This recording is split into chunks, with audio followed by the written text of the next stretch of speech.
And the thing to see under overcast skies, the wind, 18 gusting to 25, and that has to have an effect, Dick. It really will, Dick. 25-mile-an-hour gust is going to definitely slow him down.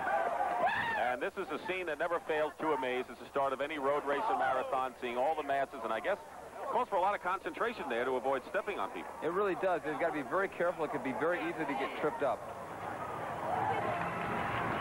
And they started West 3rd Street, and they'll be starting downhill. Frank Shorter, by the way, who's in the pack, is equipped with a wireless microphone, and we should be hearing from him as well. And the race is underway here in Tulsa. As usual in this kind of race, everybody's going out too fast.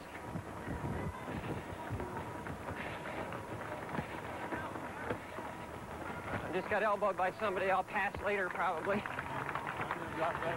Frank seems a little frustrated back there. He does. It's very easy to get frustrated when you've got 7,000 runners in a race. Well, we're underway in the 5th Tulsa Run, 15 kilometers, and we'll be back from Tulsa, Oklahoma with more in a moment.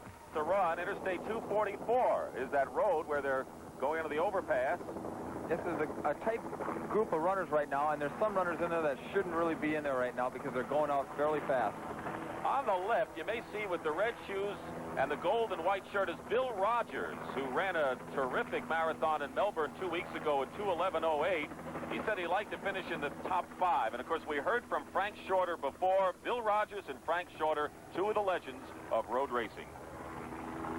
5 kilometers, third of the way through the race, and look at that win you talked about in Bill Rogers' face, and he's right up there. Bill Rogers has been very big inspiration to me and other people. And there's Joseph Nassau from Kenya, who's up right in the lead pack also, and was one of the favorites in the race today. So we're a third of the way through, past 31st Street, and the next marker will be the 4-mile mark at 41st Street. Nassau of Kenya, now from Laramie, Wyoming, and Bill Rogers has the lead, and that's going to be a bit of a surprise. Yes, it is. I'm surprised that Bill has taken the lead like he has with the wind like it is. The park and the Arkansas River will eventually appear to the left. This is the long stretch, and of course, it's an up and back course. They'll be going back as well. Bill Rogers, Nassau, and Paul Cummings are leaders at the 4-mile mark. We've completed over 4 miles of this race, but now one of the important factors coming up now, the hairpin turn. Yes, Dick, this is really an important part in the race because as the runners come around this sharp turn, they're going to have the winds at their back, and this is where the race is really going to start to develop. Joseph Nassau on the left from Kenya, now lives in Laramie, Wyoming. In second place is Paul Cummings, who's 29 years old, number 9, and now moving into second place is Nick Rose, who a lot of people think could win this race. The defending champion, Pat Vaughn from Tulsa, has fallen back. Yes, Nick Rose has just made a pretty decisive little surge there to get back up with Joseph, and Paul Cummings and the three of them have all kind of broken away now from that lead pack. Well, we told you about how many people were in. We didn't tell you about the canine family, but they're in the race as well. So the people here in Tulsa, Oklahoma, in the up and back course are enjoying it. And let's take a closer look at the city we're in. Tulsa, Oklahoma, the original boom town, is home to 400,000 people. A leading city in the Southwest, Tulsa had its origins in energy. About the turn of the century, the largest oil field ever was discovered outside the city of Tulsa. Soon after, the territory of Oklahoma was admitted as the 46th state. A poor western town in the late 1800s, Tulsa prospered as the development of the energy industry propelled the city into one of the leading culture centers of the Southwest. The home of Oral Roberts University, Tulsa is proud of its past. That includes one of America's folk hero, Will Rogers. And in the sporting life, in the last few years, the city has become the center of road racing in the Southwest. Hosting one of the most prestigious 15-kilometer races in the country, Tulsa is seeing its renaissance.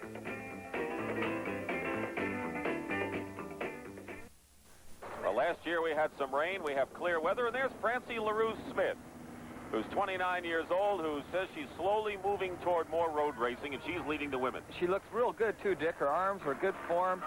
She's right in there. And Frank Shorter, who's way back in the pack. I talked with Frank yesterday, and he said he came down with a little bit of a virus and didn't know how he'd feel for this race.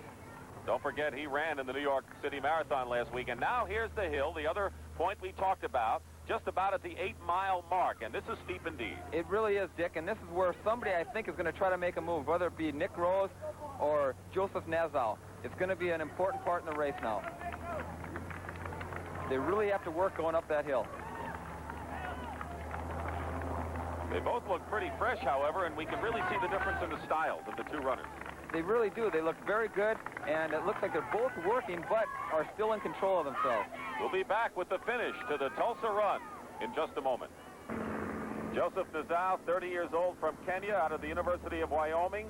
Second place finish in the Chicago Marathon, his best ever. A youngster gets in the way trying to offer some water. Nick Rose, also 30, from Great Britain, lives in Louisville, Kentucky, and here's Francie.